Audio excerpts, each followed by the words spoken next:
Welcome all the devotees for today's special festival, Sri Navami, the appearance of Lord Ramachandra.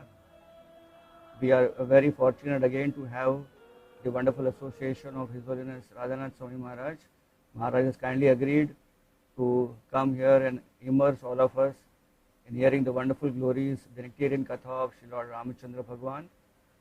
So let us express our gratitude and deep love for Maharaj by 3 times loudly chanting Hari Bol, Hari Bol, Hari Bol. Thank you, Maharaj, for coming and enlightening all of us. Hare Krishna.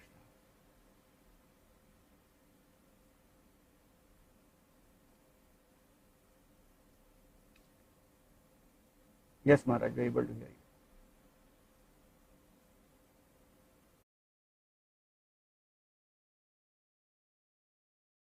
Bhagavate Vasudevaya. Om Namo Bhagavate Vasudevaya. Om Namo Bhagavate Vasudevaya.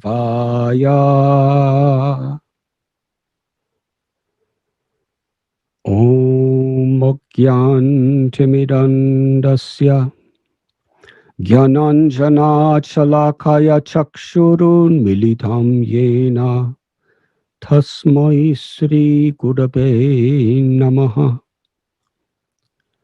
Sri Chaitanya Manobhishtam Stapitam Yena Bhutale Swayam Rupa Katamayam Dadati Swapadantikam Bandeham Sri Guru Sri Judha Padakamalam Sri Gurun Vaishnavamscha Sri Rupam Sagrajatam Sahagana Raghunathan Vitam Tam Sajivam Sadvaitam Savadhutam Parijana Sahitam Krishna Chaitanya Devam Sri Radha Krishna Padan Sahagana Lalita Sri Vishakan Vitamscha He Krishna Karuna Sindhu Dinabandhu Jagatpate Kopesha Gopika Kanta Radha Kanta Namostite Tapta Kanchana Gourangi Radhe Brindabaneshwari Brishabhanu Sute Devi Pranamami Hari Priye Vanchakalpatarubhyascha kripa sindhubhya evacha patithanam bhavanibhyo Vaishnavebhyo namo namaha. Sri Krishna Chaitanya Prabhu Nityananda Sri Advaita Gadadhara Shiva Sri Gaura Bhakta Vrinda Hare Krishna Krishna Krishna Hare Hare Hare Rama Rama Rama Hare Hare Nama Om Vishnu Padaya Krishna Parishaya Bhutale Shrimate Bhakti Vedanta Swamin Iti Namine Namaste Saraswati Deve Gauravani Pracharine Nirbhishesha Shunyavadi Paschatya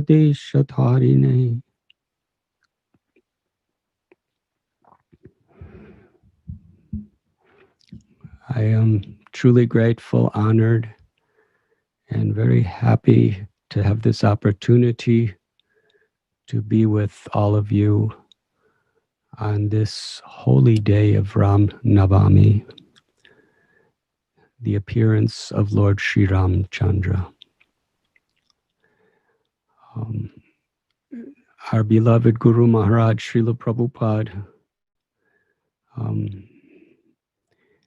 he established deities of Sitaram, Lakshman, and Hanuman at his very beloved temple in Sri Radha Ras Bihari in Mumbai. He established deities of Sitaram, Lakshman, Hanuman in Washington, D.C., the capital of America. And similarly, these deities of Lord Ramchandra with his associates have been established in the capital of India, New Delhi, and in the capital of England, in London, at the Bhaktivedanta Manor, Lord Sri Ram has such a sacred and important place in the lives of Gaudiya Vaishnavas. The original biography that was written on the life of Lord Sri Chaitanya Mahaprabhu um, was composed by Murari Gupta, one of the very intimate associates of the Lord from the Lord's childhood. Murari Gupta was a devotee of Lord Ram. And even Sri Chaitanya Mahaprabhu, in a way to glorify Murari Gupta. And this particular pastime is so important that it's in the pages of Sri Chaitanya Charitamrita and Sri Chaitanya Bhagavat. The glories of Murari Gupta were spoken by Lord Chaitanya. Lord Chaitanya asked him to worship Krishna. But Murari Gupta came back the next day and said, I tried, but I've already given my heart to Lord Ramchandra. And my heart has no power to go anywhere else. Perhaps I should end my life because I cannot fulfill your wish. And Srila Prabhupada, Sri Chaitanya Mahaprabhu, in great happiness, he said, I was simply testing the chastity of your faith and love in Lord Ram. And Lord Chaitanya said, blessed is the servant who never gives up the service of his master or her master. And blessed is that master who, if the servant does have difficulty, the master drags him back by the hair. Lord Chaitanya said to Murari Gupta, you are Hanuman. And during the Mahaprakash, where Lord Chaitanya Mahaprabhu at the house of Srivas was fulfilling the innermost desires of all of his devotees and revealing the eternal forms of the Lord that they worshipped, he called Murari Gupta and manifested himself as Lord Ramchandra, along with Sita and Lakshman. And at that time, Murari Gupta noticed that he had a tail. Lord Chaitanya had revealed his own eternal form of Hanuman. And Srila Prabhupada explains in a particular lecture he gave on the appearance day of Lord Ram that the Supreme Personality of Godhead, Krishnastu Bhagavan Swayam, Krishna, has appeared in many incarnations. Yada yada hi dharmasya glanir bhavati bharata abhyutanam dharmasya tadatmanam srajamyaham. Krishna tells in Gita, again and again I come to attract the conditioned souls by his pastimes, to cleanse the world of evil and ignorance, and to protect the pious and reestablish the principles of Dharma. And Srila Prabhupada explains, according to Shastra, that the various incarnations of the Lord are like waves in a river or in an ocean. There are countless. And of all these incarnations, the ultimate source who manifests the fullest opulences is Krishna.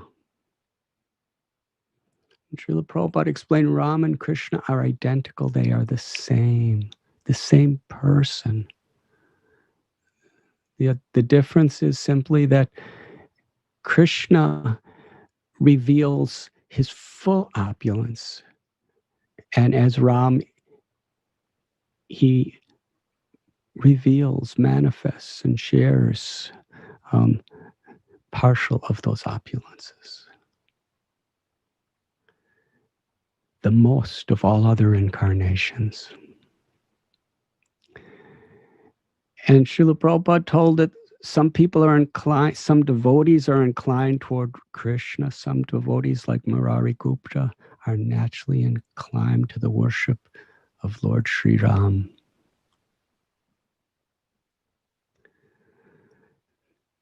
Today on Ram Navami, we have an opportunity to be together, to speak and to hear a few words of the treasure of the pastimes and the lessons that Lord Ramchandra taught to us. The Supreme Absolute Truth, the personality of Godhead, appeared as Dasaratha Sutta, Ramchandra, Ayodhyapati, in the role of a human being, especially to teach by his example the ideal that human beings in various roles in life should strive for. He was a perfect son to his parents, a perfect father, a perfect husband, a perfect king, a perfect brother.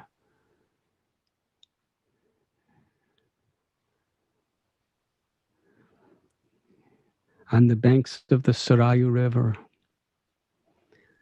is the kingdom of Ayodhya.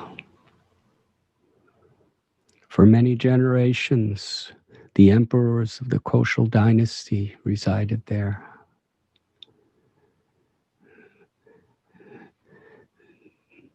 Ramchandra, as a descendant of Raghava, appeared in that place.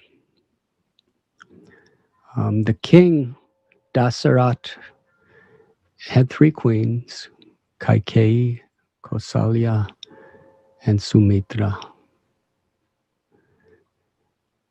They had no son.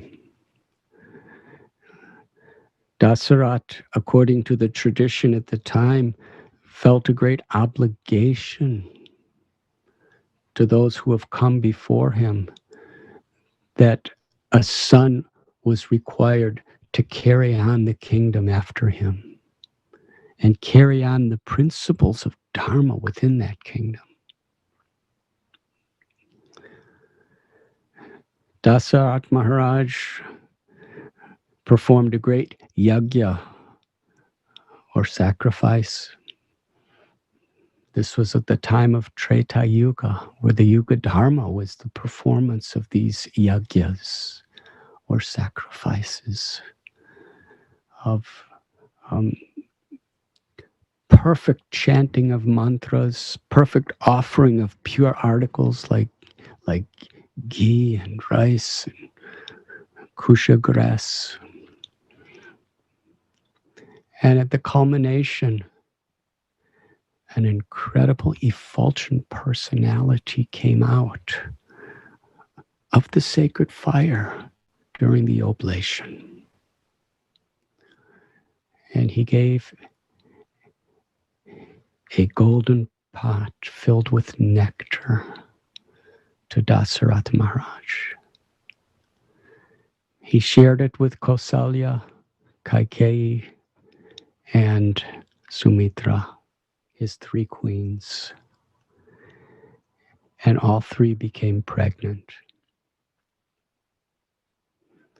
After some time, on this day, the Supreme Absolute Truth, Bhagavan, Ramchandra, took birth. And soon after, from Kaikeyi, Bharata took birth. And from Sumitra, Lakshmana and Satrugna. Um,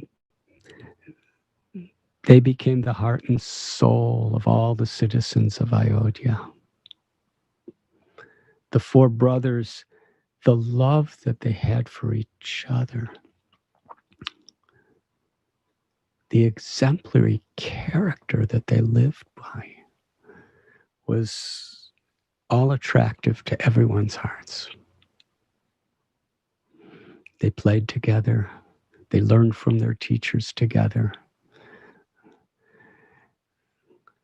At a certain time, when Ramchandra was just growing into his teenage years, Vishwamitra Muni came from the forest because there was a great emergency at the time. Vishwamitra and the other sages, they were being harassed, abused by powerful rakshasas, tyrants, exploitative evil persons who had tremendous powers beyond human. Vishwamitra requested Dasaratha to give his son Ram to come to the forest with him.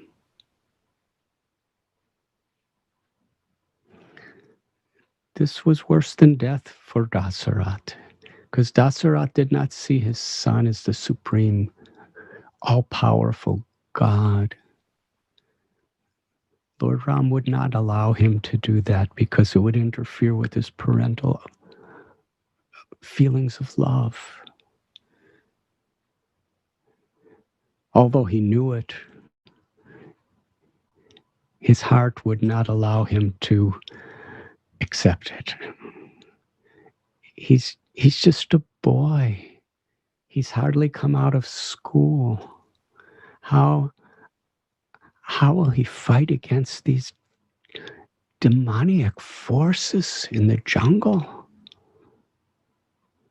This cannot be. Dasaratha said, I'll come with my massive armies, but let Ram be at home. But when Vishwamitra said that actually these demons that were attacking were the associates of Ravana,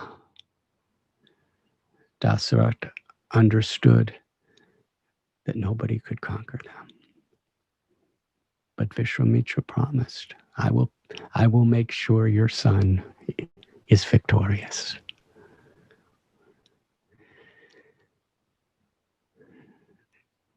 The nature of the Ramayana, originally written by Valmiki Muni, is so very instructive because again and again, it shows how by the will of the Lord, setbacks, calamities, unbelievable, almost helpless circumstances of oppression open the doors to wonderful opportunities if we turn to God. Yes, these demoniac forces were attacking the sages and causing them so much suffering and so many innocent people. And Dasaratha and Kausalya, how they had to suffer when Ram left for the forest. But during that excursion, Vishwamitra Muni brought Ram to the kingdom of Mithila. And there, Ram won the hand of Sita. what appeared to be a great obstacle, what appeared to be very painful, transformed into the happiest moment for everyone in Ayodhya. There was a beautiful marriage of Ram and Sita in Mithila. She was the daughter of the king Janaka. And when she returned to Ayodhya, she became the heart and soul of everyone. The prince and the princess, Ram and Sita. The supreme truth and the Hladini Shakti, Radha, Krishna, Lakshmi, Narayan, have now reunited as Sita Ram. And everyone lived so happily together in Ayodhya. At a particular time when Bharat was away at his mother's father and brother's kingdom,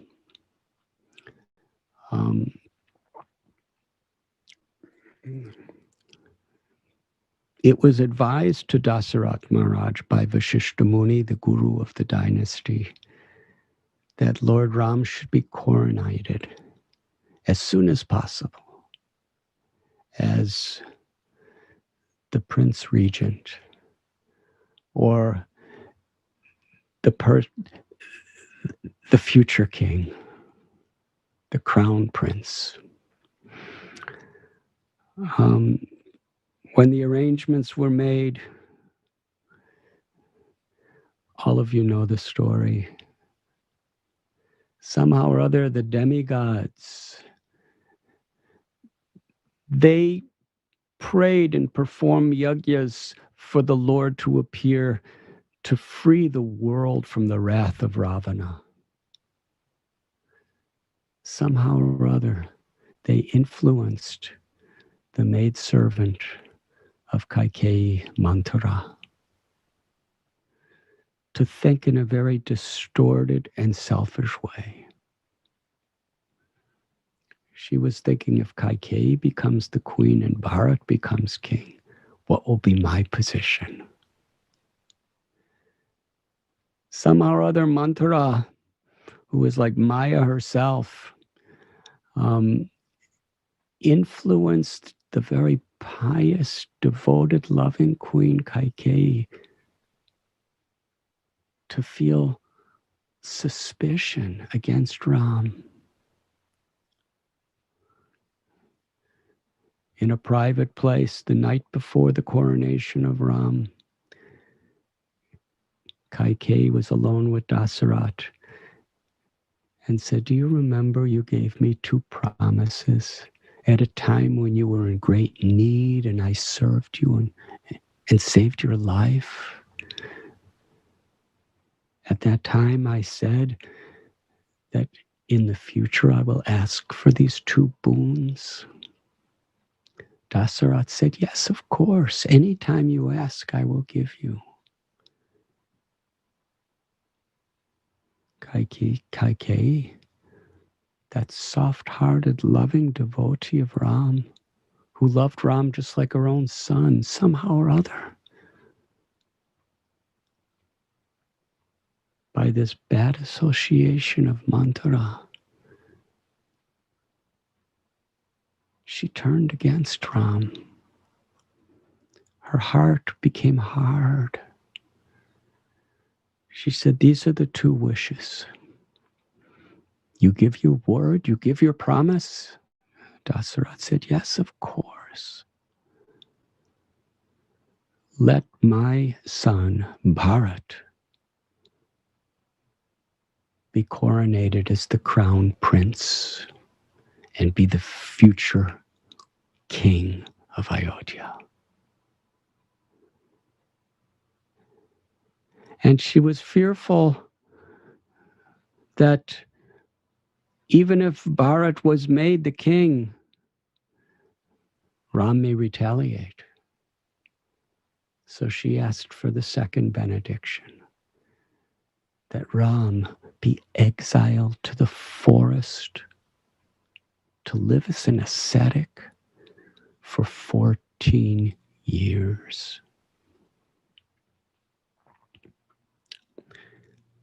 Dasaratha was mortified. He could not even believe what he has heard.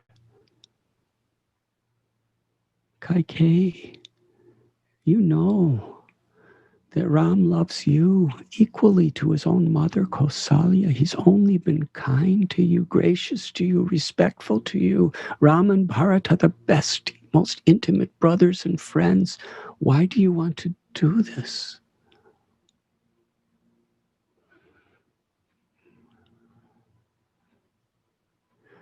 With a very cold heart, she said, you have given your promise. A Kshatriya, a noble king, will never, ever break his word. He begged, he pleaded.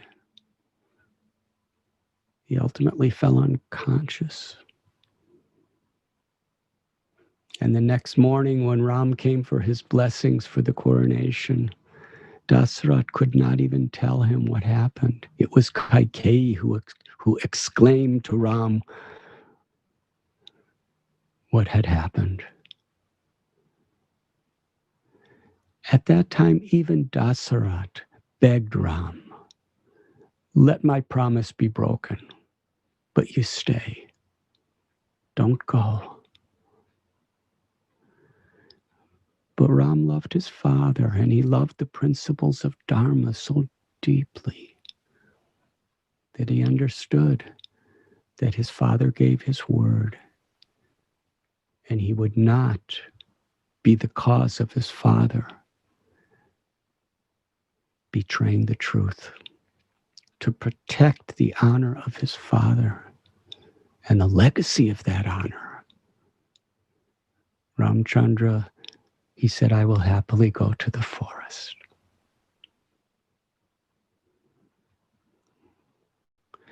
Meanwhile, Kausalya, she was so eagerly preparing for the coronation. It was so happy. It was the early morning. Ramchandra came to her. He didn't come on a chariot, he came by foot. When he told Kausalya that he was going to the forest, it broke her heart. In every way, she tried to convince Ram to remain. She couldn't bear the thought of her beloved Ram, who had never seen hardships in his life. 14 years living in the jungle, on the hard ground, surrounded by dangerous animals and venomous snakes. What would he eat? Every mother is very worried about what her child will eat. When you're living in the jungles, there's just raw roots and sometimes fruits. In every way, she tried to convince Ram. With tears, she implored him, stay. But when she saw that Lord Ram, so committed to Dharma, so committed in love to protect the word of his father, as an example for the world for all time to come, and for his own transcendental reasons as well, Kausalya saw she could not change his mind. So from her pathetic state of weeping in imminent separation, she forced herself to appear to be very strong. And she said, yes, Ram, you must go. And she gave him encouragement and instructions so that he would feel the security of her love and her approval. When Ram told Sita, she begged to come with him. Not possible, Sita. I cannot subject you to these austerities. But Sita, from the core of her heart, she prayed that with you, Lord Ram, the jungle will be more glorious and pleasing than Ayodhya. But without you, Ayodhya will be like living in a ferocious, deserted forest. At the time of our marriage, my father, he vowed I would be with you through good times and hard times. You are protecting the dharma of your father, I must protect mine. The dharma of my father, I'm coming with you. Ram replied, Sita, come. And as they were leaving, Lakshmana appeared. Lakshmana was always at Ram's side. From the time of their earliest childhood, Shatrugna was Bharat's constant companion and Lakshmana was Ram's constant companion. And in this way, the four brothers had the deepest love and respect for each other.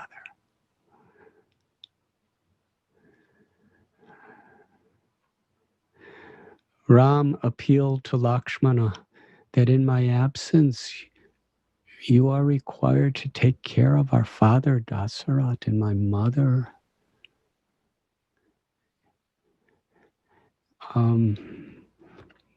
But Lakshman, he could not be separated from Ram. And Ram happily invited him to join.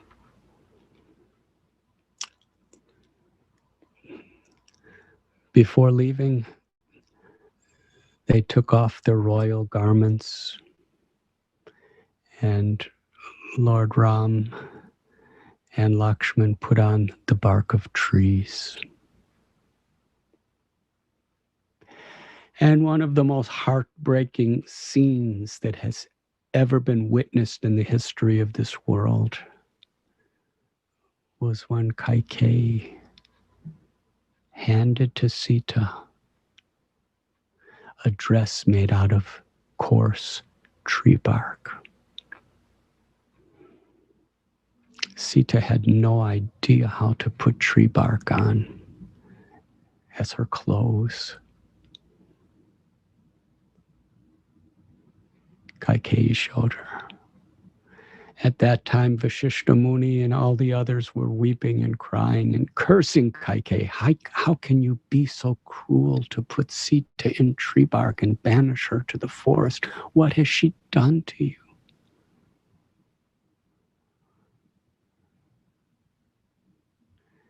How a pure heart can be so forgetful, distracted, and corrupted is very much exemplified in this story due to association.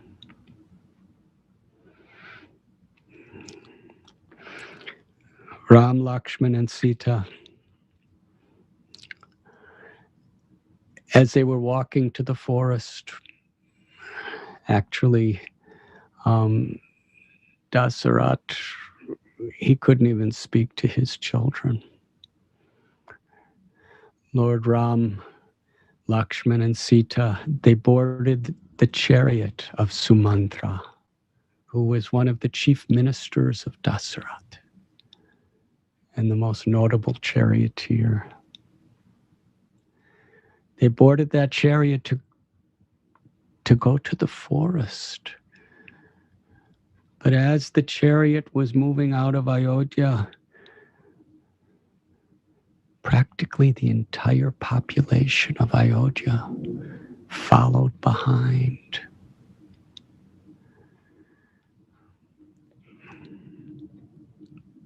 Brahmins, soldiers, husband, wives, children. And they were all crying, begging Ram, please stay. And if you go, we're coming with you. That was their love. Interestingly, every citizen of Ayodhya we find here, they're willing to give up all their comforts, all their material pleasures and luxuries, because nothing was more valuable to them than their relationship with God. This is a universal principle. In Gita, Krishna tells, Ye yatamam prapadyante tam stataiva bhajamyaham, that he reciprocates according to how we surrender, how we seek shelter, how we prioritize our relationship with the Lord.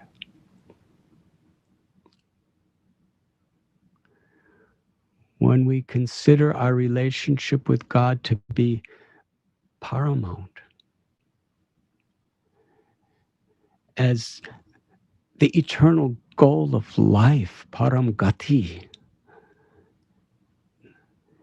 as the most important of anything, then Krishna awakens our love for him and awakens our ability to experience Krishna's love.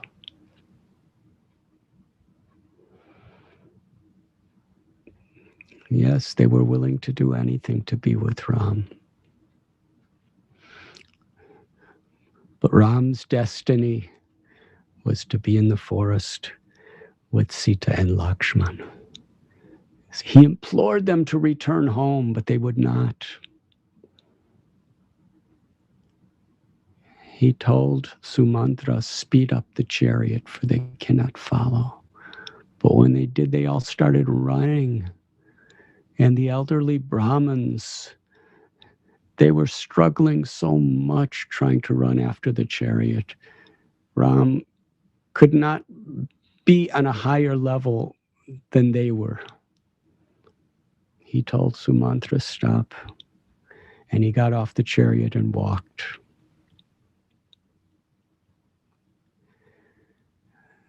They ultimately came to the Ganga, the river Ganges. And it was there that actually, even before there, they stopped in the forest because Lord Ramchandra saw everyone was so tired. They were running after the chariot throughout the entire day.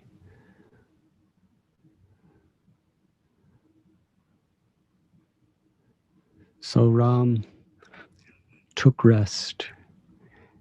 And by the power of his yoga nidra, all of the citizens Ayodhya, they all fell asleep. In the middle of the night, Ramchandra woke up. He woke up Sita and Lakshman and Sumantra and told Sumantra very quietly, let us go now when everyone is sleeping. Otherwise, they'll never let us go. They'll come with me wherever I go.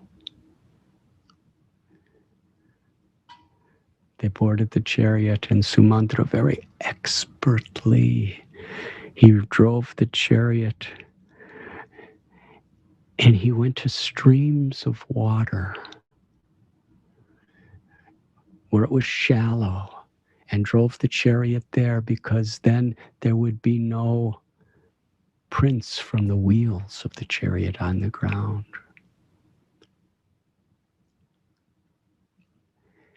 He didn't go on the main pathways. He went in zigzag ways so nobody could possibly trace him out. And in this way, he drove his chariot throughout the day. Meanwhile, in the morning, when the birds started singing, the residents of Ayodhya, they woke up and Ram was gone. They looked everywhere.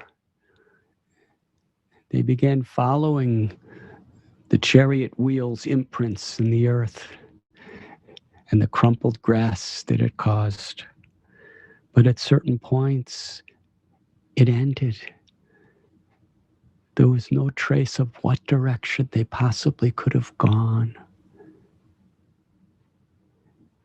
And in that state, the citizens of Ayodhya, weeping tears of separation, they returned home. So Mantra drove throughout the day, and when they came to the bank of the Ganga, just across was the residence of the king of the forest. It was the area where the Nishadas dynasty was living. The king, his name is Guha. He understood who Ram was, his beloved Lord. He came, he had a vast kingdom in the forest, and everybody loved him and followed him. But Guha, such an example he was. He saw that whatever he was only doing it as a caretaker of the Supreme Lord. And now Ram, the Lord, has come. Guha Maharaj offered the entire kingdom to Ram. When it was explained to him the nature of the exile, Guha said, for the next 14 years, live here. We will take care of you. Myself and every one of the citizens will be here to make you happy. But Ram told him, no, I must go to a secluded place in the forest. That is the promise that has been given. Guha Maharaj had the most excellent feast prepared for Ram, Sita, and Lakshmana. Ram said, I will only take some water. You could feed this fine food to Sumantra's horses. And all the good food was given to the horses.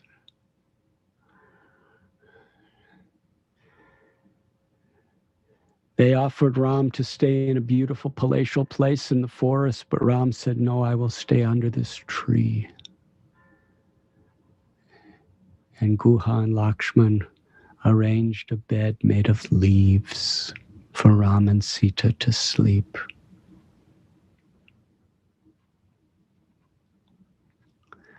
Lakshman,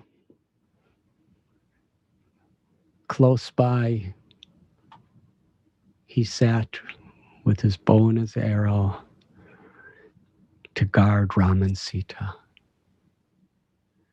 Maharaj Guha, he said, you take rest. Myself and all of my armies will protect Sita and Ram. Lakshman, he said, as long as Ram is in the forest, I will not sleep. I will be always there at his beck and call. Throughout the night, Lakshmana and Guha Maharaj spoke together, glorifying Lord Ram, glorifying Sita, and sharing their profound love and surrender. When the morning came on Lord Ram's direction, Guha Maharaj arranged a simple rowboat to carry Sitaram Lakshman across the Ganges.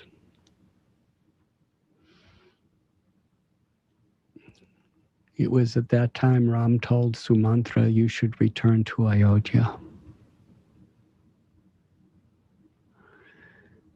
Sumantra is truly one of the great heroes of the Ramayana. His devotion.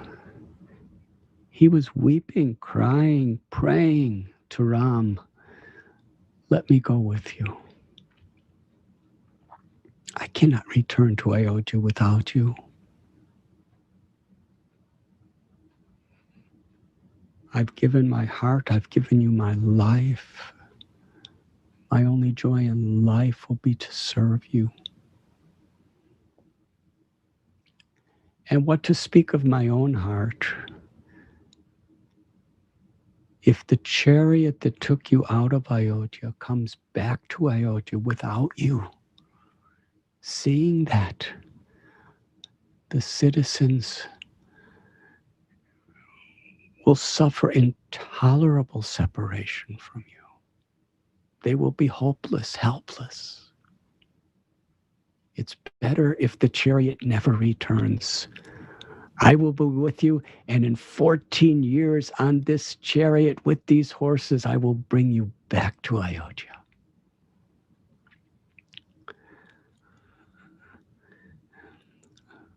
Sri Ram, he expressed his will that you must return and give this message to my mother and father that Sita is very happy in the forest. And myself and Lakshman, we are so happy in this forest, even happier than being in Ayodhya. Everything is fine. Give him that confidence.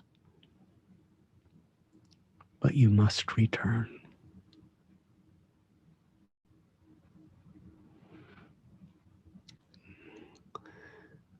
Sumantra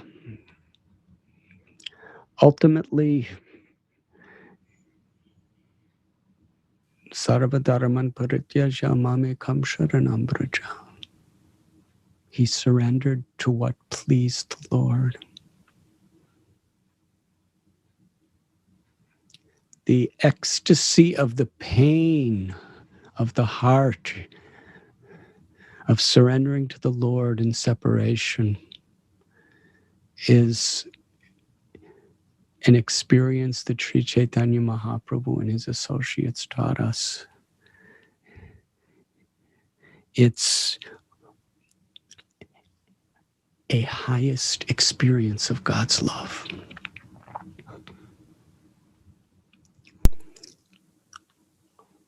Sumantra returned to Ayodhya. First, he spent a day with Maharaj Guha. They had each other, and that was something very deep and very special. Hari Kirtan, Hari Katha, they just spoke about and sung about the glories of Ram together throughout the day.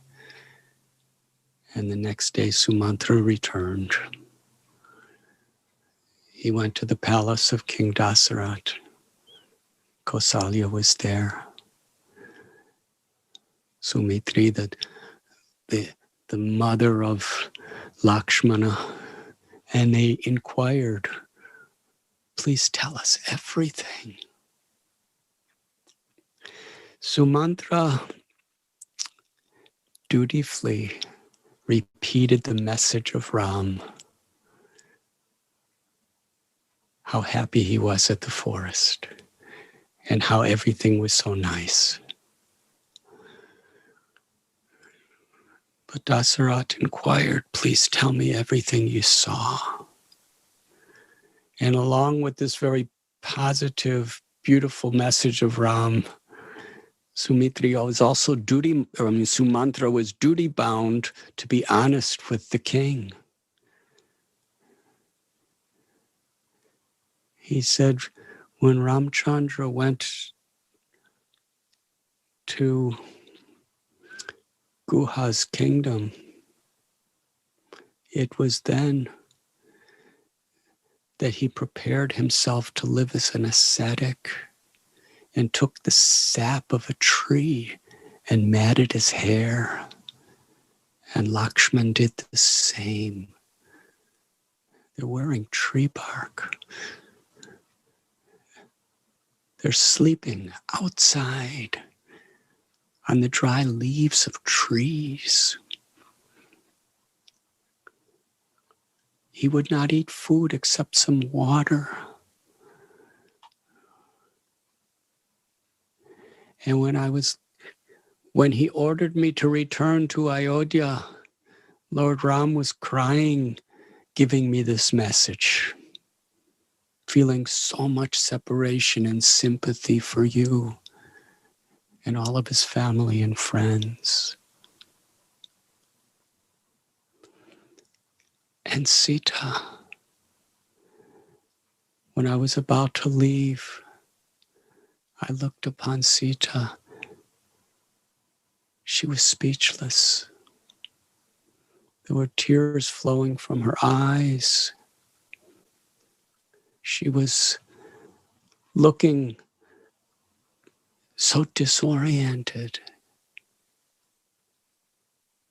And when she looked upon Lord Ram's feet, she cried even more. This was her state. Upon hearing this, Kausalya, she could not contain herself. What have you done, Dasaratha Maharaj? What have you done to our son? What have you done to all of us? Think of Sita weeping in the forest. She chastised the king. And when he heard her words, he was further mortified. He begged forgiveness. And Kausalya also begged forgiveness. She saw the plight of her husband. Actually, I honor you. I share your sorrow with you. I just could not control my grief.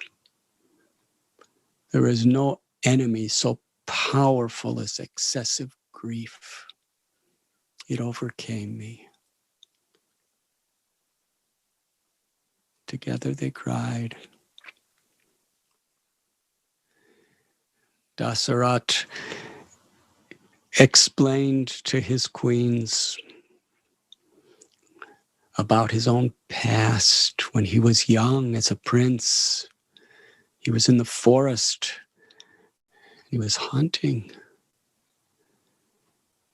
And he let his arrow go and it accidentally pierced the body of a young ascetic boy. His parents were yogis living in the forest. Mother and father, they were very old and they were blind and they were completely dependent on him. When Dasaratha saw that he accidentally shot an arrow into this child, he was mortified. The boy told him, I will accept this as my destiny. I will do nothing to retaliate. But pull the arrow out of my body. And when you do, I will die. My only request is go to my parents, bring them the water that I was going to fetch for them, and tell them what has happened. Dasaratha Maharaj explained to his queens, he went back to where the elderly parents were sitting. When they heard someone coming, they called, "Oh, our son, you have finally come. We are so thirsty. What took you so long?" Dasaratha explained what he had done.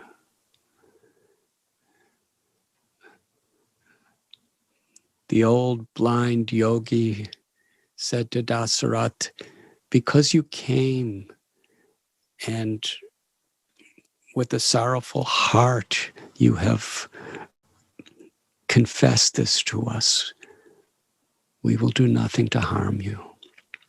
But please bring us to our son." They wept over the dead body of their little boy, and they had Dasaratha Maharaj arrange a funeral pyre. And Dasaratha lit the body on fire. And then the old parents, they entered the fire along with their son. But just before, the old blind yogi told Dasaratha, "As a reaction to the pain that you caused me, you will die in separation from your own son." In this way, Dasaratha explained his predicament and was crying out Lord Ram's name. And with the name of Ram decorating his mouth, with the thought of Ram completely permeating his mind and his heart, Dasaratha gave up his life.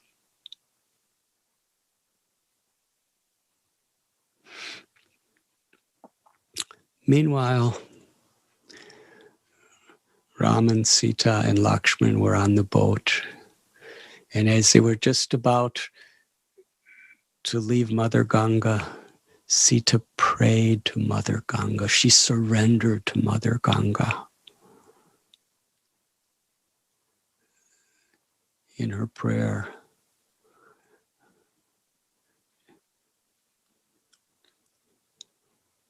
she offered her heart that after 14 years, I will come back to you to cross you to return to Ayodhya.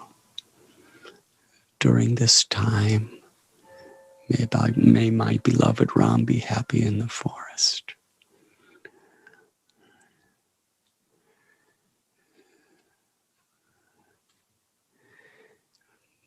They went to Prayag, the confluence of Ganga, Yamuna, and Saraswati. On the banks of the three rivers, Triveni, was the ashram of Bharadvaj Muni, a great omniscient sage who had transcendental powers, and he was a pure devotee of the Lord. When he saw Ram, Lakshman, and Sita approaching, being brought by one of his disciples, he saw that the Supreme Personality of Godhead, his worshipable Lord, the very goal of all of his austerities, all of his yagyas, all his meditations, the goal of his life has come to him. He was thrilled with joy. But Ram is the perfect human being. As an example, saw a great elderly sage, and Ram, along with Lakshman and Sita, bowed down. Ram prostrated himself at the feet of Bharadvaj Muni and offered prayers and services to him. He told Bharadvaj the situation. The great sage offered a wonderful feast to Ram and Sita and Lakshman. But Ram, he said, "No, I will only eat the raw fruits and cooked roots of the forest." Bharat said, for 14 years, live with me in this holiest of holy places, Prayag. Lord Ram declared this place to be Prayagraj, king of all holy places.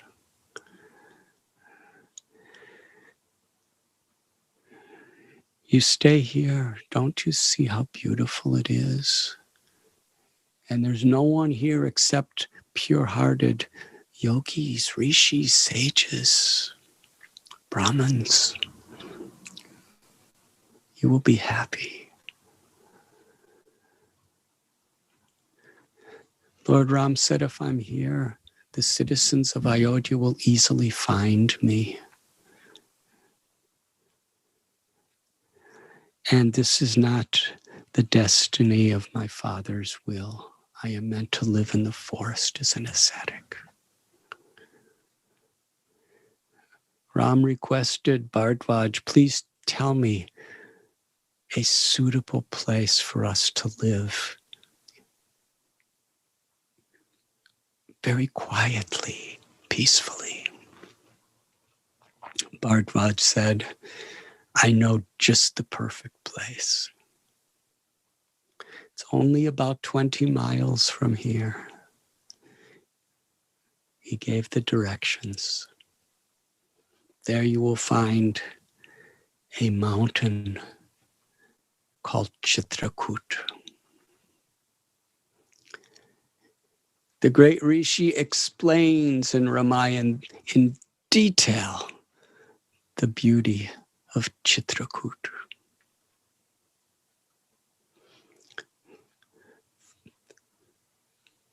Great enlightened saints and no one else were living in Chitrakuta.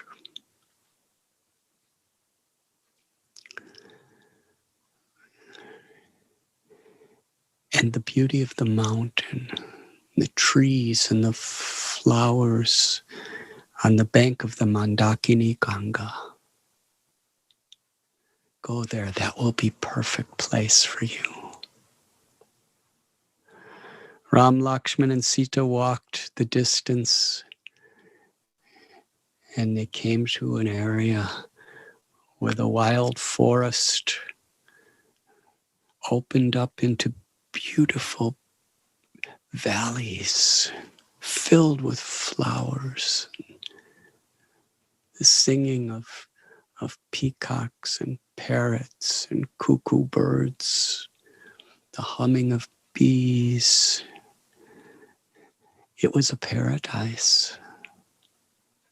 There were waterfalls, the wonderful sounds in all directions of waterfalls falling, and rivers and streams flowing and merging with each other. The fragrance of the flowers, the misty droplets of water permeating the air from the waterfalls. It was just so beautiful. They approached the magnificent Chitrakuta mountain. At that time, on the very top was snow. The most auspicious and beautiful trees were everywhere on the mountain. And there was a plateau, which was the ashram of the great Valmiki Muni. Lord Sri Ramchandra, he gave his heart to Valmiki Muni, and Valmiki Muni blessed him and said, make your residence close to here. And it was not far from Valmiki Muni's ashram that Lakshman built a simple 2-roomed house, a hut for Ram and Sita.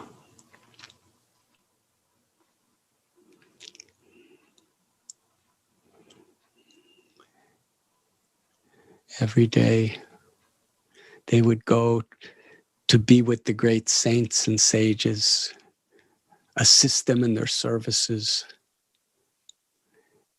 And they lived in the forest together. These were truly happy days. Ram told Sita that this beautiful forest surrounded by all these saintly people is more pleasing than the heavenly worlds and far more pleasing to the heart than even living in Ayodhya. And Sita, seeing how Ram was so happy there, she knew nothing but happiness. She said, my beloved Ram, there is nowhere else in the universe I would want to be except here with you.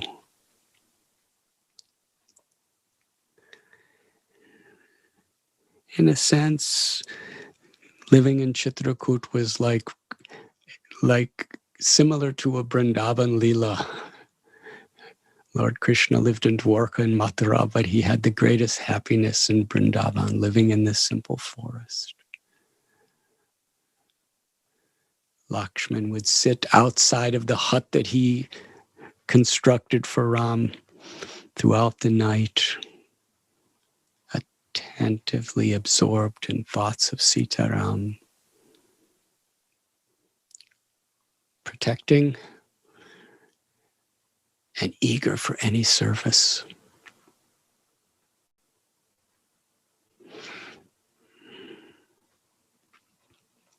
Sita would collect flowers.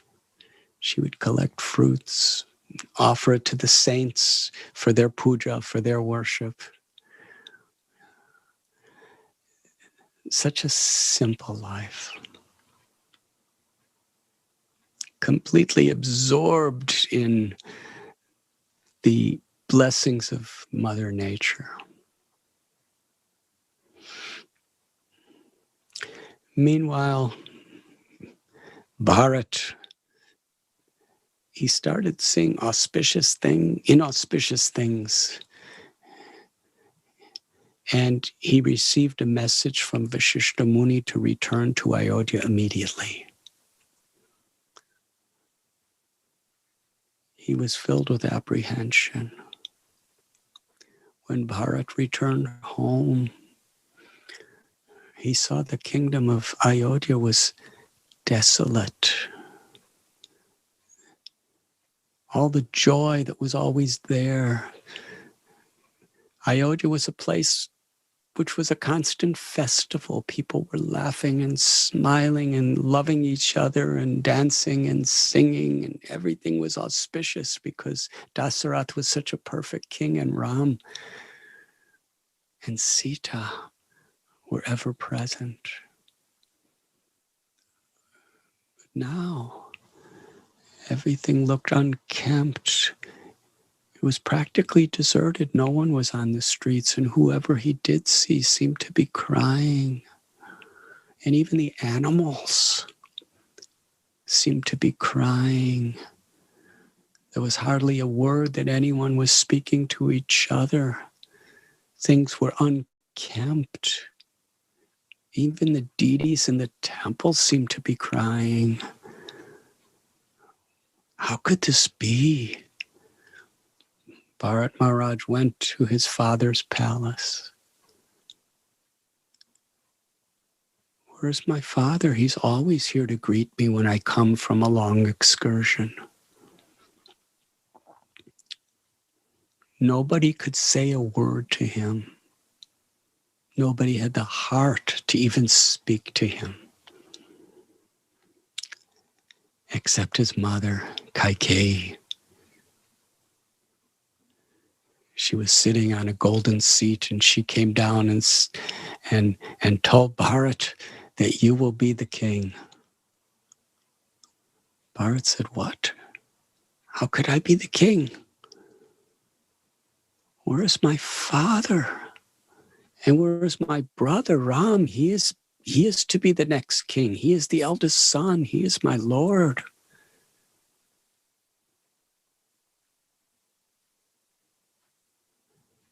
Kaikeyi explained, in my love for you, I have made this arrangement. Ram has been banished to the forest for 14 years, and Sita and Lakshman have followed him. And in separation from Ram, Dasaratha left this world. She was thinking Bharat would be so happy and proud, but just the opposite. Bharat was totally heartbroken and simultaneously outraged. Heartbroken that his father was dead,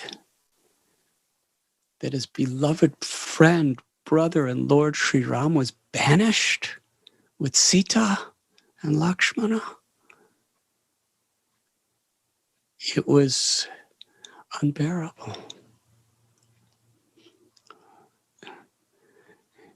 His heart was utterly broken. He fainted.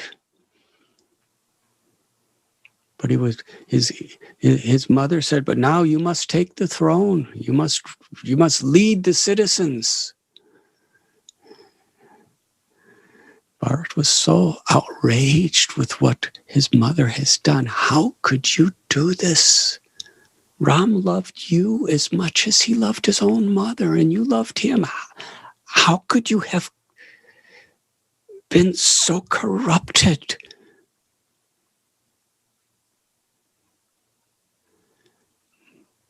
Kaikeyi Mantra had given me good advice that this will be good for you and good for me. Bharat rejected her. You are no longer my mother. You are my enemy. If it wasn't against the principles of Dharma, I would end your life right now. I vow I will not sit on the throne. I will go to the forest and I will bring Ram, Sita, and Lakshman back, and Ram will be the king of Ayodhya. And for 14 years, I will stay in the forest in place of Ram. Kaikeyi became very sober when she saw the reaction of her son.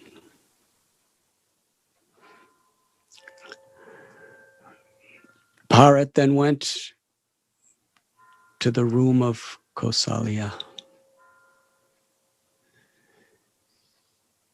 She was thin. She was emaciated. Her tears were streaked with, her face was streaked with tears. And she looked up at Bharat, who was bowing down to her, and she said, "Bharat, I welcome you home. Now you and your mother are successful. Your father's dead. Your brother, who loved you more than his own life, has been forced into the forest with Sita. Your plan is success. Now rule the kingdom." Upon hearing the words of Kausalya, Bharat's heart, it broke so deeply. He was practically speechless. And Kausalya could see in his eyes the condition of his heart. And Bharat pleaded, "Please, I knew nothing about this. I will not be the king. I will bring Ram back, and you will be living with Ram again, and I will live in the forest. I could never do this to Ram." And Sita, she blessed Bharat. She said, "Yes, I knew your heart, but still I could not control my grief. I have complete trust in your love for Ram and Ram's love for you."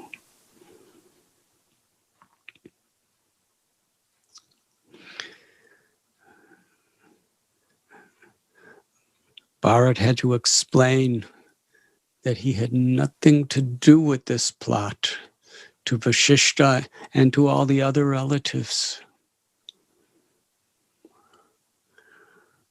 Vashishta Muni, he explained to Bharat that you must perform the last rites for your father. And that took place. And after about 14 days, Bharat proclaimed that myself, the queens, the armies, and the citizens, we will all go to the forest to find Ram and bring him back and coronate him to be the king of Ayodhya. And I will remain there.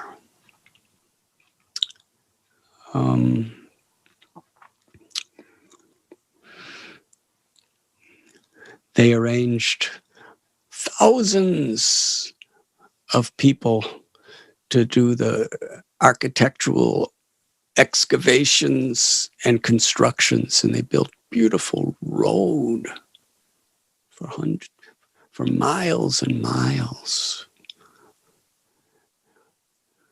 It took 1 month only.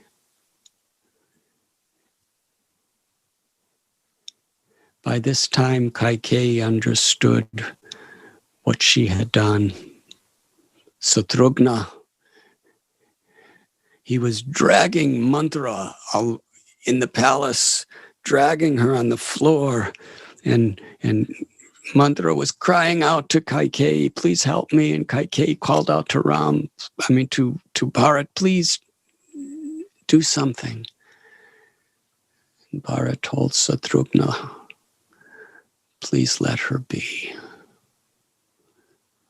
Ram would not want us to harm her. Kaikeyi understood. She woke up from the dream of her illusion, and she felt complete regret for what she had done.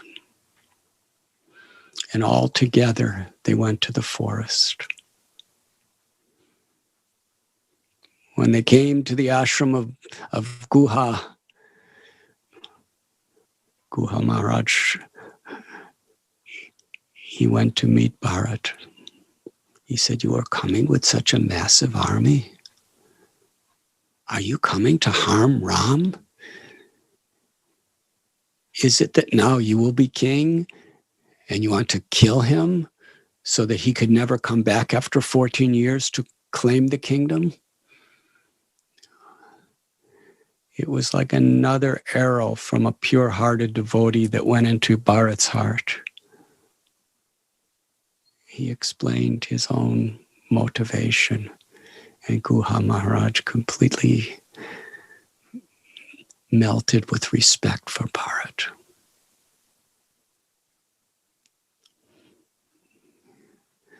When they came to the ashram of Bhardraj Muni in Prayag, again Bharat had to explain his motivations. How profoundly he was misunderstood. Such an impossible predicament. He had brought all the paraphernalia for the coronation to the forest to offer to Ram. When Bharata was in Ayodhya, he saw all the preparations for Ram's coronation were still there. Kaikeyi intended that it be used for him. But he told Vashishta Muni and all the Brahmins, let us bring all this paraphernalia to the forest to coronate Ram. As they were approaching Chitrakuta, under Bhardvaj Muni explained exactly how to get there. Ram and Lakshman and Sita were sitting on the beautiful plateau where their hut was, looking down at the flowers and the streams of Ganga. And they heard this rattling noise. It sounded like thunder. What is it? Ram told Lakshman to climb a tree to look and see. Lakshman saw a huge army with thousands of elephants in procession, thousands of chariots, hundreds and thousands of soldiers, thousands of citizens.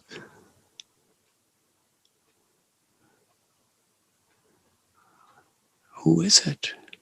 What's happening? Then Lakshman saw the flag of the Kovida tree, which is the insignia of Bharat. Lakshman drew his sword. He came down from the tree and he told Ram that Bharat is coming to harm you. Today I will slay him, and I will slay the entire army of Ayodhya if they in any way try to harm you.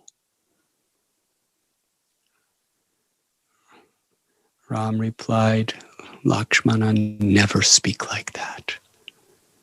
Bharata loves me just like you love me. He has come to beg me to return to Ayodhya.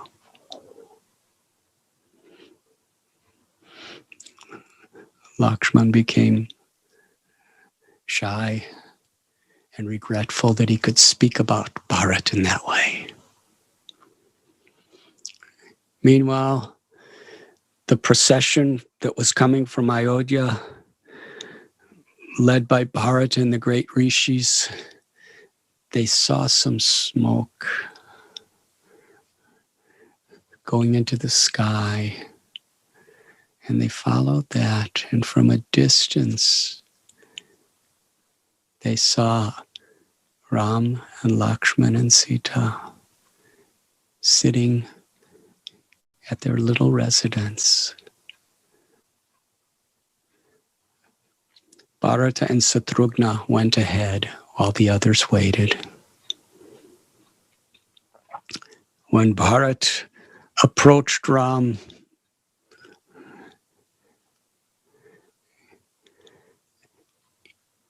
his heart was completely broken.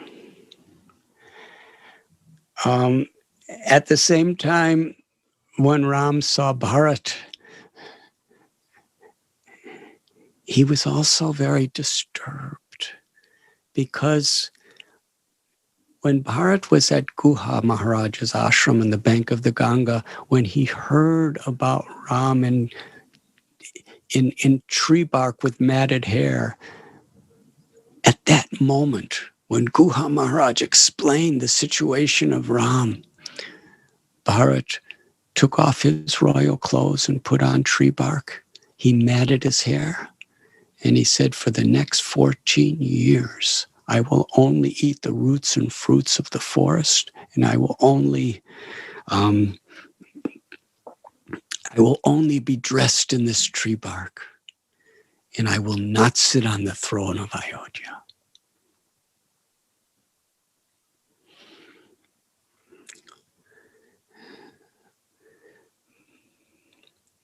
The two brothers embraced.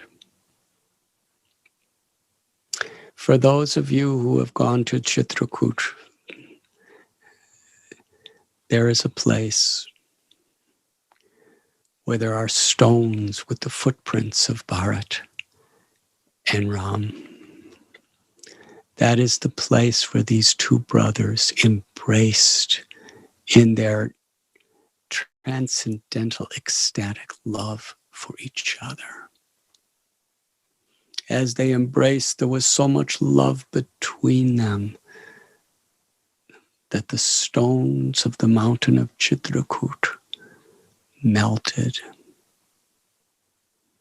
and their footprints are still there to witness this pastime exchange even today. And similarly, Lakshmana embraced his brother Shatrugna, and those footprints are there.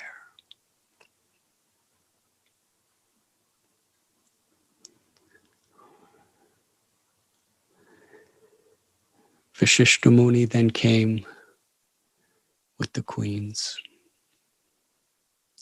and Kausalya, when she embraced her beloved Sita, the stone beneath their feet melted, and those footprints are there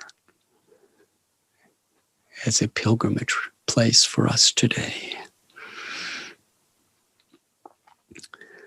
The wonderful dialogue between Bharat and Ram covers many pages of the Ramayana. Ram inquired from Bharat, "Why are you in tree skin? Why do you have matted hair? You're meant to be the king. And where is our father? I see his royal elephant, but I don't see the white umbrella. I see our mothers, and you're here in the kingdom of Ayodhya. Where is Maharaj Dasaratha, our father?"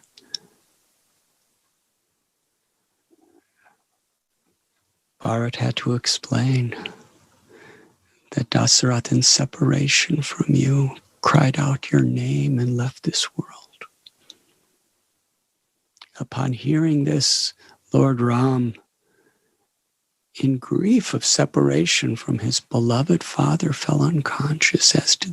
And then he had to get up and go and tell Sita and Lakshman that Dasaratha is gone. Sita could not even look at Ram. She just cried. Ram glorified the love of his father, glorified the glories of his father's character.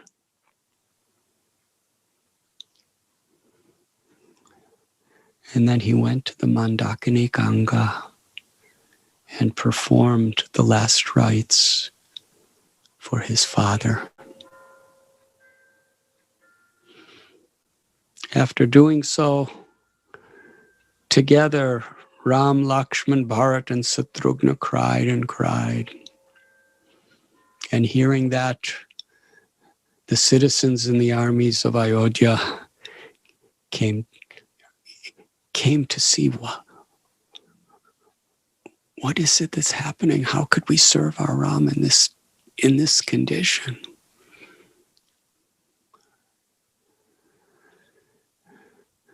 Bharat, he told Ram that I have made a vow that you return to Ayodhya.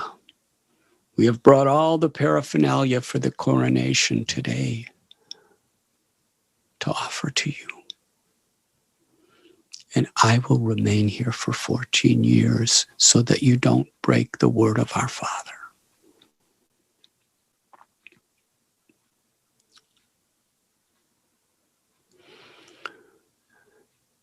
Rama, in so many words, told Bharat that as leaders, we must lead by example. To protect the honor of my father, to protect the honor of his truthfulness, to protect the principles of Dharma, I will remain in the forest. And no one will convince me otherwise. Bharat insisted, I'll stay with you if you want to do like this. But Ramchandra, he said, you must return. Take care of Kausalya. Take care of Sumitri. And take care of your own mother, Kaikeyi. You must be kind to her. You must forgive her. You must care for her.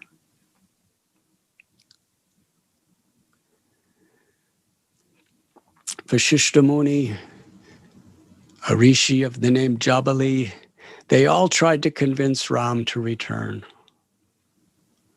But when they saw that his resolve was unshakable,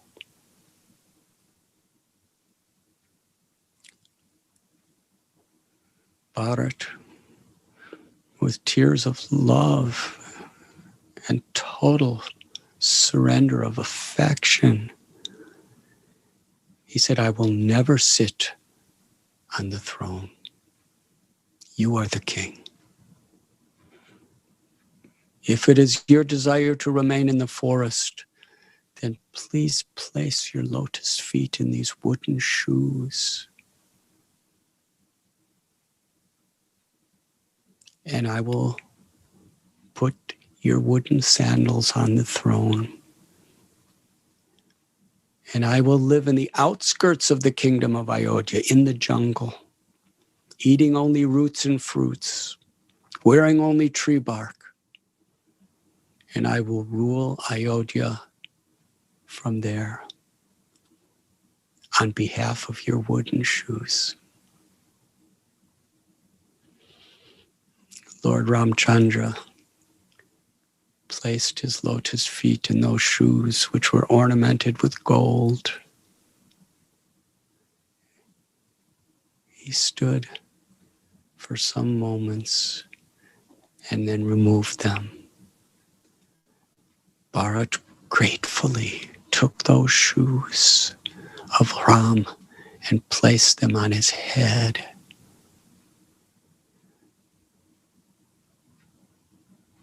These shoes represent you. These shoes are you.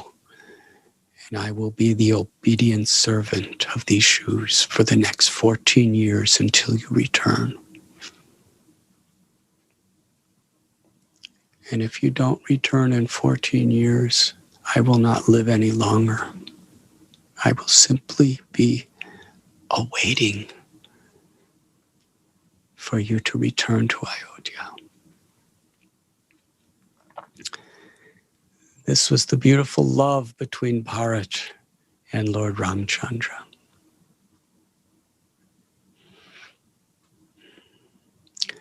By Ram's desire,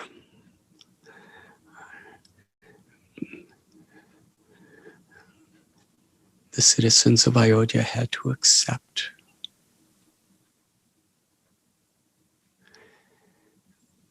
The queens, they were speechless.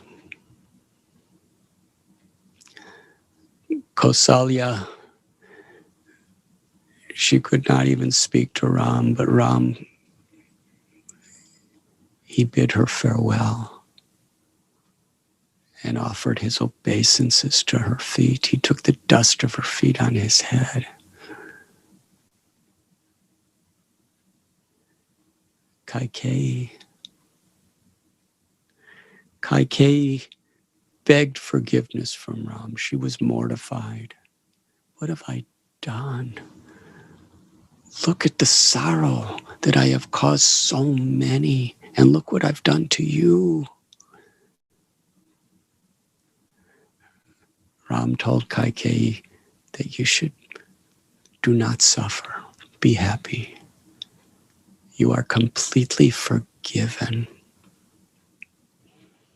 Please know, Kaikeyi, it was by my own illusory energy that I caused you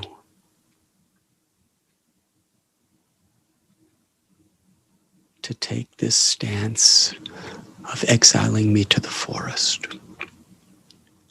I have my transcendental reasons. In the service of the devatas, the gods, I have purposes to achieve in this incarnation where I must be here in the forest.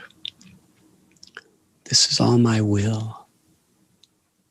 You were helplessly just being an instrument of my will, so have no regrets.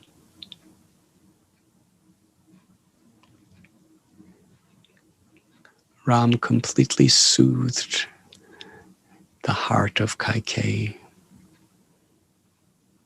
And Ram told again and again Bharat and Shatrugna and all others, take care of my mother and equally take care of Kaikeyi with love. They returned to Ayodhya, and Bharat placed the wooden shoes of Ram on the throne and became the servant of Sri Ram, as he perfectly ruled the citizens without any of the conveniences or honor of a king.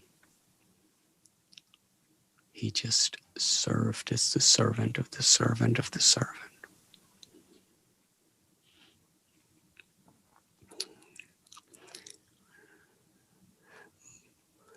When they departed, Sita, Ram, Lakshman, they continued living in Chitrakuta.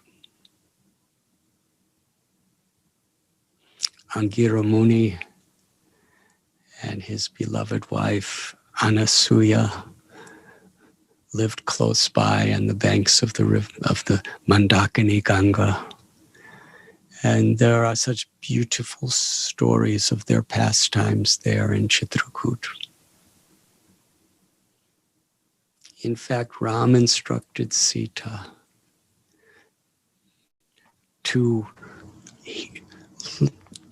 humble herself and learn from Anasuya the qualities and the character of true chastity and pure devotion. On the banks of the Mandakini, Anasuya, knowing that Sita is the supreme goddess of fortune, the supreme ultimate reservoir of all love, as a servant for the pleasure of Sita, gave her historical instructions on the duties of a wife in the Sanatan Dharma.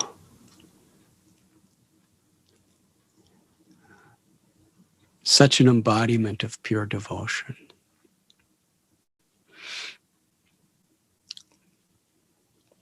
In this way, the happiest moments, the happiest times were shared between Sita and Ram in Chitrakuta. After some time, Ram could notice in the behavior of the great saints that were living there, there was an uneasiness. And Ram inquired from them. The sages told Ram that not too far from here, in the Dandaka forest, is Kara and Dushan, the brothers of Ravana. And they are causing so much disturbance. They are inflicting great suffering. And because of that, we cannot peacefully perform our yagyas here, or our meditation or pujas. So we have, in fact, because they know that you are here, they are making things even worse. So we have decided to leave this place. Lord Ram said, I will leave, you stay. They said, no, we have already decided to go somewhere else. All these great saints who were the life and soul of Sita and Ram, and all these great saints who Sita and Ram was their life and soul, they quietly departed. And soon after, Ram told Sita and Lakshman that we should follow them. we should go to the Dandaka forest, because that is where Karadushan and so many thousands of Rakshasas is residing, to protect the sages, to protect religion, to protect the pious. We must go there and confront them. And for that reason, Ram, Sita, and Lakshman departed from the beautiful mountain and forest of Chitrakuta.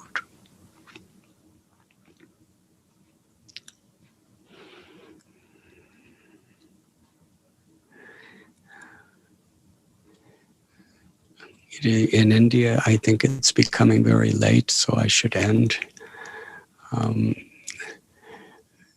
In the Dandakaranya forest, Lord Ram performed beautiful pastimes.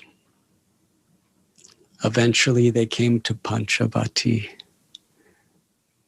which we know today as Nasik.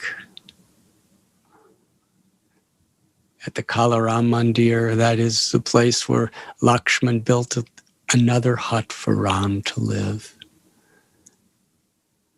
on the bank of the Godavari River. It is there in Nasik that Suparnika approached Ram and Lakshman.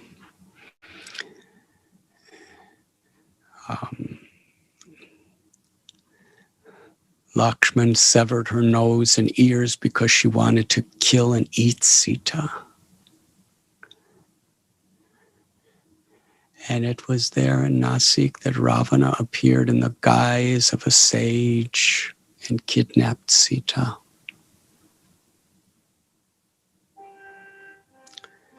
Such a unbearable 1,000 miles. And eventually they met with Sugriva and his minister Hanuman. From this great calamity of being exiled, Ramchandra displayed the beautiful qualities of Bharat and had the happiest moments in Chitrakuta. From the great tragedy of the abduction of Sita, the doors opened where Ram had the opportunity to show us the glories of Hanuman. And when, for the pleasure of Lord Ram, Hanuman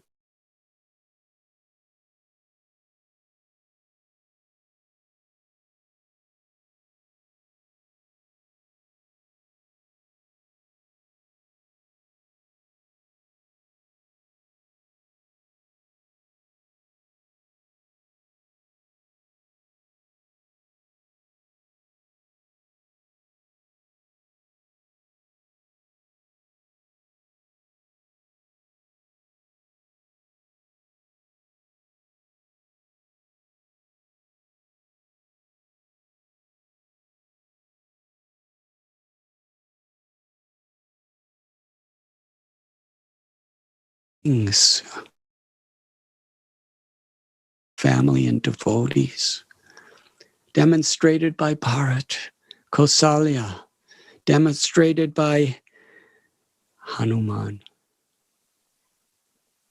Maharaj Guha, Vibhishan. Ramayana is a treasure house, an ocean of nectarine, loving relationships.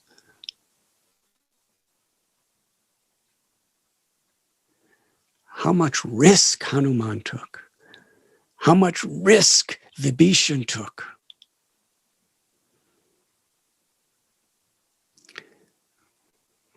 When we think about these personalities, we get a glimpse into what is bhakti. Bhakti is not just a process. Bhakti is the mood of the pure love demonstrated by pure surrender of all these devotees. And Bhakti Yoga is the process to awaken that love and that surrender. Everything in this world is so temporary. The only thing of any true value is that unconditional love that is exemplified by Lord Rama and his associates. And the nature of that love is within the heart of every living being. To uncover that love through chanting God's names. To uncover that love by engaging whatever we have or whatever we know how to do in God's service is the greatest gift that we have. And Ramayana especially teaches us these virtues and teaches us the way to receive the opportunity for this love through challenges.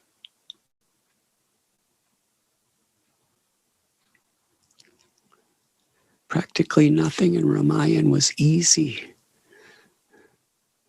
Exiles, battles, abductions.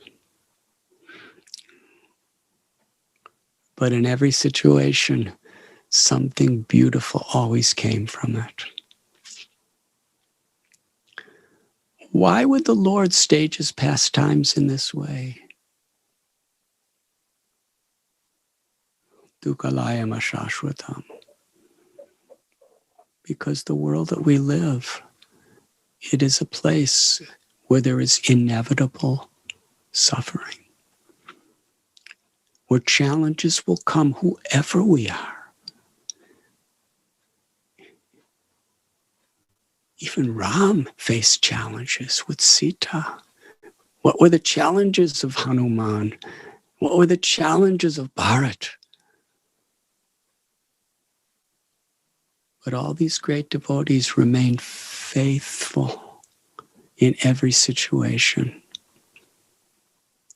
Samsiddhir Haritoshanam, faithful to the dharma of pleasing the Supreme Lord. Abrahma bhuvana loka punar avartanorjana mamupetyatu kontiya punar janmana vidyate. From the highest planet in this material world down to the lowest, they're all places where suffering is inevitable. But one who attains my abode never has to suffer again.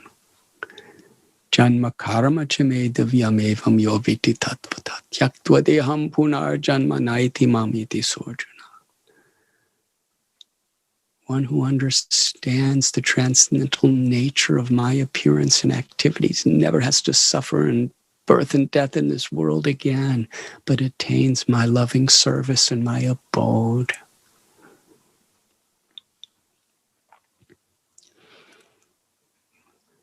The world is always like this. There are various seasons in this world. Sometimes it's pleasant and sometimes it's stormy. It's never just the same. Wherever we go,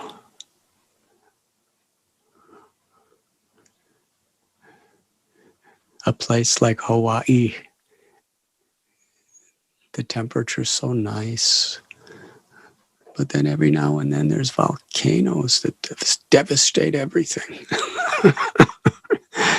So wherever we go in this world, even up to Brahmaloka, we can't really be happy. The only true happiness is the happiness in Krishna's love and in loving Krishna. So Ramayana is teaching us. Lord Sri Ramchandra appeared on this day of Ram Navami to teach us that even in the darkest, most difficult, hopeless and helpless times, we should just take shelter of the Lord and look for the opportunity to remember the Lord and to grow.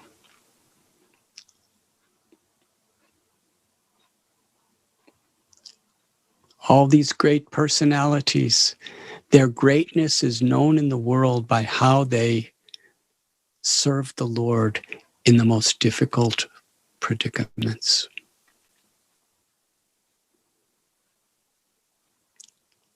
And this is the Ramayana.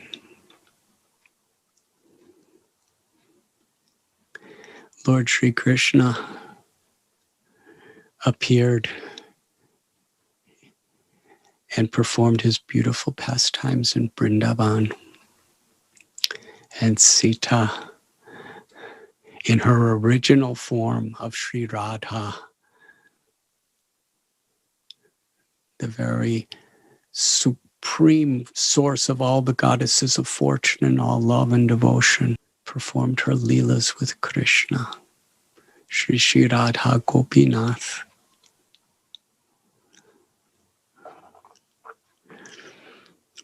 Sri Chaitanya Mahaprabhu, he revealed himself as Ram. He revealed himself as Varaha. He revealed himself as Narsinghadev. And he also, in the form of a devotee, taught us how to worship them. And Sri Chaitanya Mahaprabhu, who is Ram and Sita and Radha and Krishna, the supreme ultimate authority of bhakti, he taught us that the fullest, most complete exchange of love is in Vrindavan, Shri Shri Radha Govinda.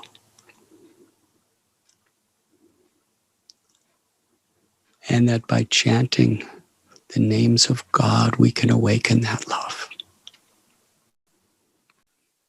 By the mercy of Guha and our acharyas and Srila Prabhupada, we have been given this Harinam Sankirtan, this path of chanting God's names and engaging in loving devotional service. And we've been given the beautiful, supremely pure narrations of the pastimes of Krishna and Ramchandra.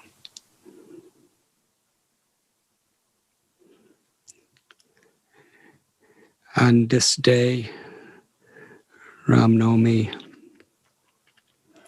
let us meditate on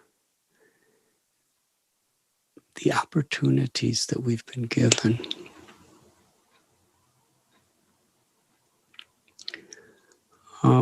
Ramayana,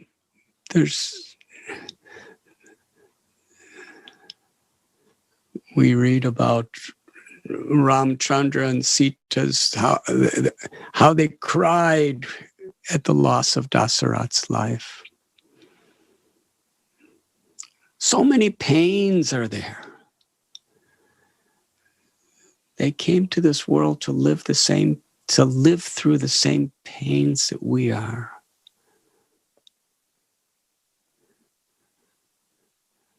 With an example.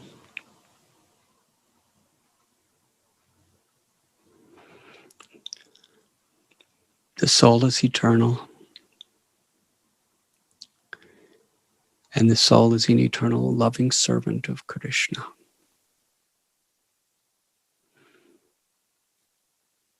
We celebrate by meditating that whatever may happen in this world, we could always be well-wishers to one another by keeping Krishna and pleasing Krishna as the center of our lives. Hare Krishna, Krishna Krishna, Hare Hare, Hari Rama, Rama Rama, Hari Hari. I wish you very happy Ram Navami. Thank you very much. Hare Krishna, thank you so much, Maharaj, for enlightening us with your presence and speaking on Ramayana, especially the exchange of Lord Ram's love with Sita Devi, with Bharat Maharaj and Lakshman and all the devotees. Thank you, Maharaj. We wish to also inform you, Maharaj, about that at this time we have around 1,500 devotees live on the YouTube and 160 devotees on the Zoom. And this lecture of yours has been translated live in Hindi, Marathi, Gujarati, Bengali, and Telugu languages.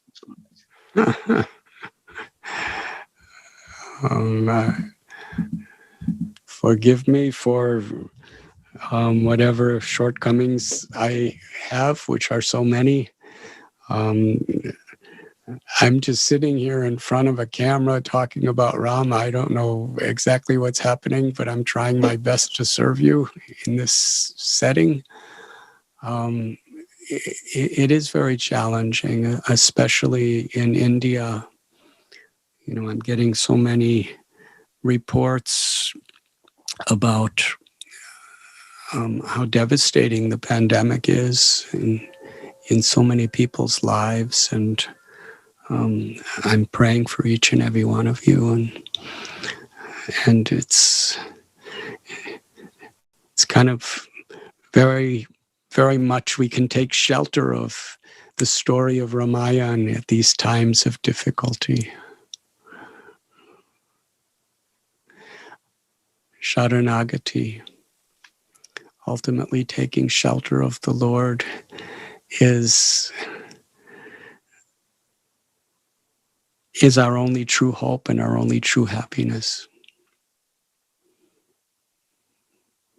And sharing that shelter with each other and with the world is the greatest way to give Krishna pleasure.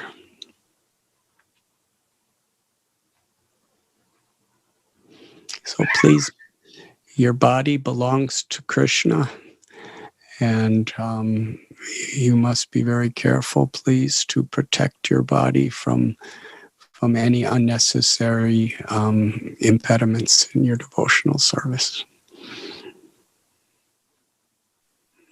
Thank you, Maharaj. Maharaj, we have yes, Maharaj. Maharaj, we have a small gift from devotees here.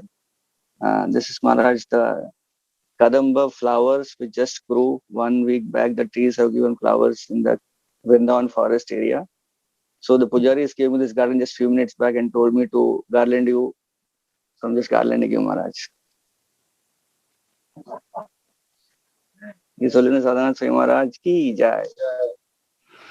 These Vrindavan Kadamba flowers are the sweetest fragrance in creation. That is my humble opinion. Yes, Maharaj. So Maharaj, we are ready for a kirtan, and we request the devotees from NVCC Pune to kindly help Maharaj with the chorus. Thank you.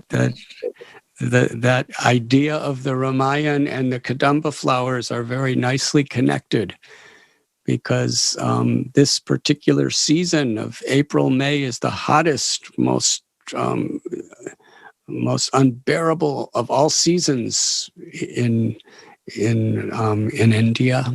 It's the summer. It's excruciating hot, but it's the only season where these Kadamba flowers bloom. And they are so beautiful and so fragrant. But in order to experience them, we have to endure the summer season. So sometimes in situations of the greatest difficulty, we have the opportunity to experience Krishna's sweetest mercy. Thank you. We could have a few minutes of kirtan if you like.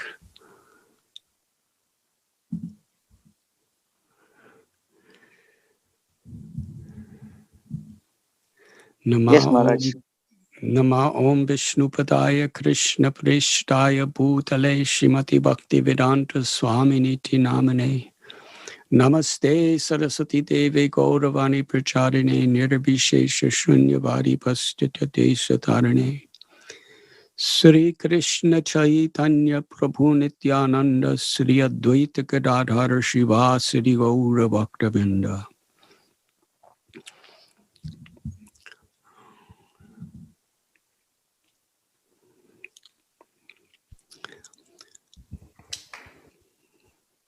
Sri Ram Jai Ram Jai Jai Ram Sri Ram Jai Ram Jai Jai Ram Shri Ram Jai Jai Ram Shri Ram Jai Jai Ram Sri Ram Jai Ram Jai Jai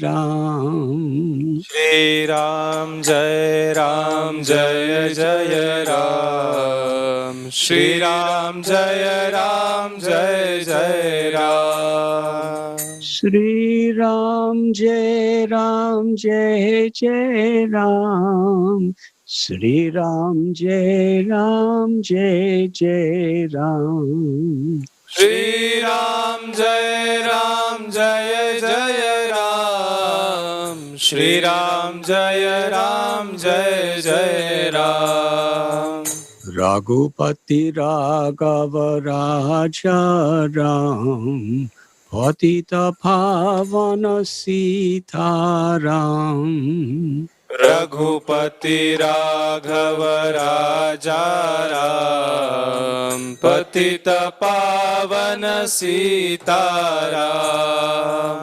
Sita Ram Jaya Sita Ram Sita Ram Jaya Sita Ram Sita Ram Jaya Sita Ram Sita Ram Jaya Sita Ram Hare Krishna Krishna Krishna Hare Hare Hare Rama Rama Rama Hare Hare Hare Krishna Krishna Krishna Hare Hare Hare Ram Ram Hare Hare Hare Krishna Krishna Krishna Hare Hare Hare Rama Rama Hare Hare Hare Krishna Krishna Hare Hare Hare Ram Ram Hare Hare Hare Krishna Krishna Krishna Hare Hare Hare Rama Rama Hare Hare Hare Krishna Krishna Hare Hare Hare Ram Ram Hare Hare Hare Krishna Krishna Krishna Hare Hare Hare Rama Rama Hare Hare Hare Krishna Krishna Hare Hare Hare Ram Ram Hare Hare Hare Krishna Krishna Krishna Hare Hare Hare Rama Rama Hare Hare Hare Krishna Krishna Hare Hare Hare Ram Ram Hare Hare Hare Krishna Krishna Krishna Hare Hare Hare Rama Rama Hare Hare Hare Krishna Krishna Hare Hare Hare Ram Ram Ram Hare Hare Hare Krishna, Krishna Krishna, Hare Hare, Hare Rama, Rama Rama, Hare Hare. Hare Krishna, Krishna Krishna, Hare Hare, Hare Rama, Rama Rama, Hare Hare. Hare Krishna, Krishna Krishna, Hare Hare, Hare Rama, Rama Rama, Hare Hare. Hare Krishna, Krishna Krishna, Hare Hare, Hare Rama, Rama Rama, Hare Hare. Hare Krishna, Krishna Krishna, Hare Hare, Hare Rama, Rama Rama, Hare Hare. Hare Krishna, Krishna Krishna, Hare Hare, Hare Rama, Rama Hare Hare. Hare Krishna, Krishna Krishna, Hare Hare, Hare Rama, Rama Rama, Hare Hare. Hare Krishna, Krishna Krishna, Hare Hare, Hare Rama, Rama Hare Hare. Hare Krishna, Krishna Krishna, Hare Hare, Hare Rama, Rama Hare Hare. Krishna Krishna, Hare Hare, Hare Rama, Rama Hare Hare. Hare Krishna, Krishna Krishna, Hare Hare, Hare Rama, Rama Rama, Hare Hare. Hare Krishna, Krishna Krishna, Hare Hare, Hare Rama, Rama Rama, Hare Hare. Hare Krishna, Krishna Krishna, Hare Hare, Hare Rama, Rama Rama, Hare Hare. Hare Krishna, Krishna Krishna, Hare Hare, Hare Rama, Rama Rama, Hare Hare. Hare Krishna, Krishna Krishna, Hare Hare, Hare Rama, Rama Rama, Hare Hare. Hare Krishna, Krishna Krishna, Hare Hare, Hare Rama, Rama Rama, Hare Hare. Hare Krishna, Krishna Krishna, Hare Hare, Hare Rama, Rama Rama, Hare Hare. Hare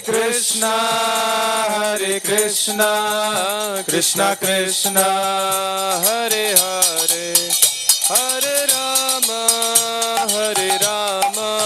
Rama Rama, Hare Hare.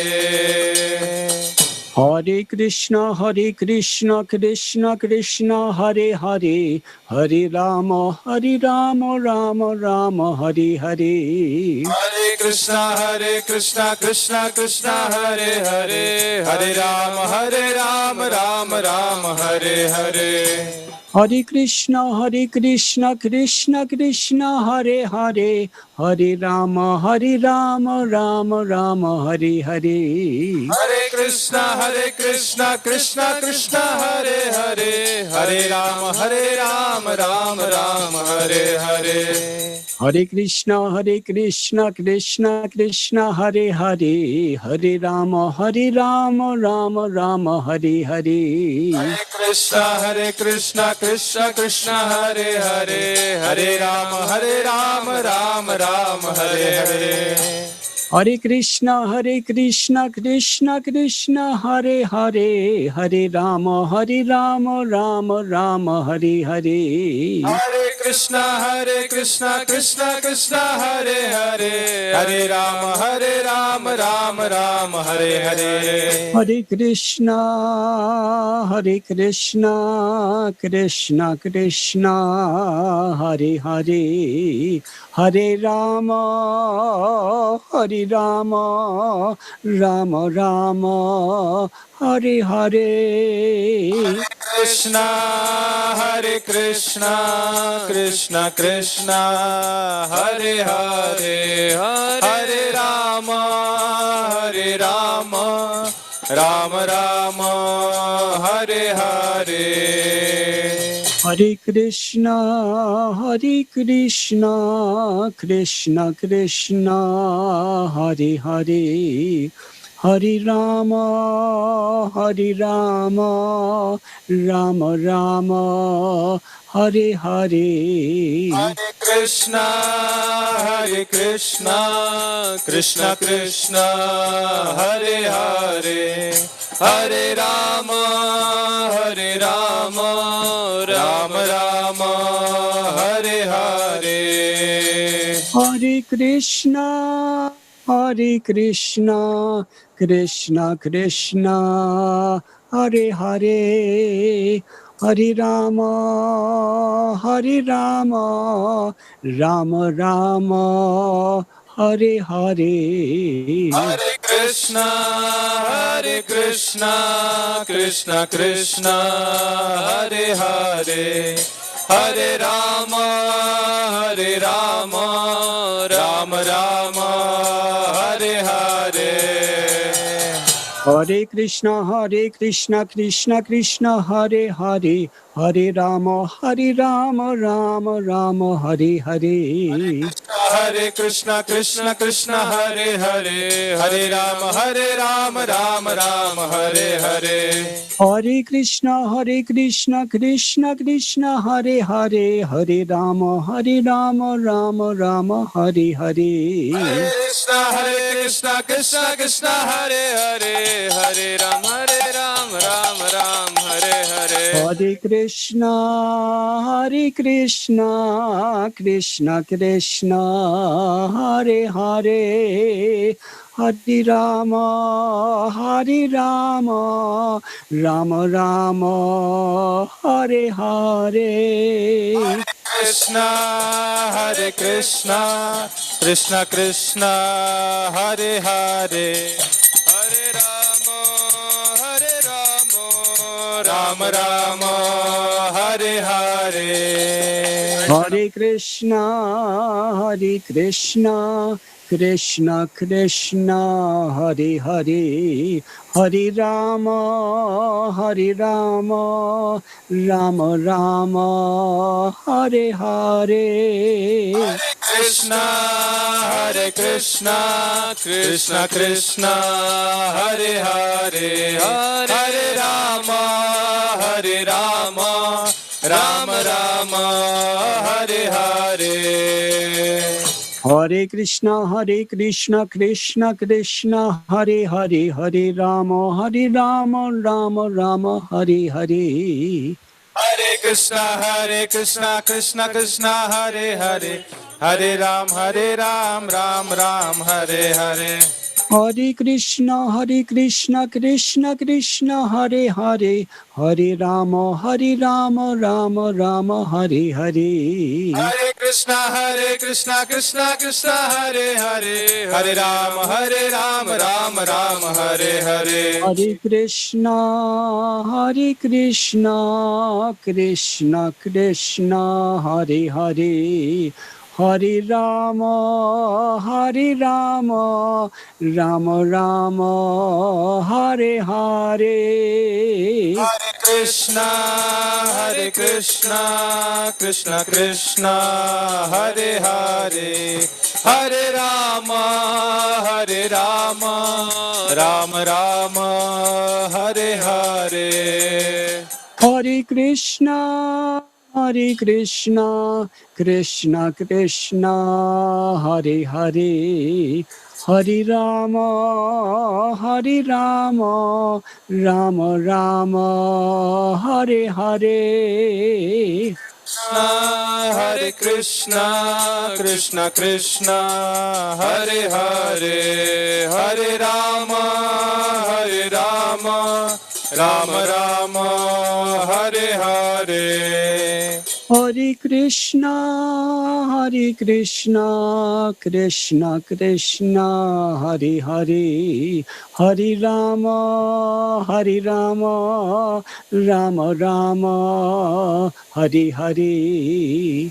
Hare Krishna, Krishna Krishna, Hare Hare. Hare Rama, Rama Rama, Hare Hare. Jai Jai Prabhupada, Prabhupada, Prabhupada, Prabhupada. Jai Prabhupada, Prabhupada, Prabhupada, Jai Prabhupada. Nitai Gaura Haribo, Haribo, Haribo, Haribo. Haribol, Haribol, Haribol, Nitai Gaura Haribol. Vanchakalpatarubhyascha kripa sindhubhya eva cha patitanam bhavanebhyo vaishnavebhyo namo namaha. Hare Krishna. Let us thank His Holiness Radhanath Maharaj for his wonderful enlightening class and his enlivening kirtan to all of us by expressing our gratitude by 3 times loudly chanting Hari Bo, Hari Bo, Hari. Srila Prabhupada ki jai. His Holiness Radhanath Swami Maharaj ki jai. Thank you, Maharaj.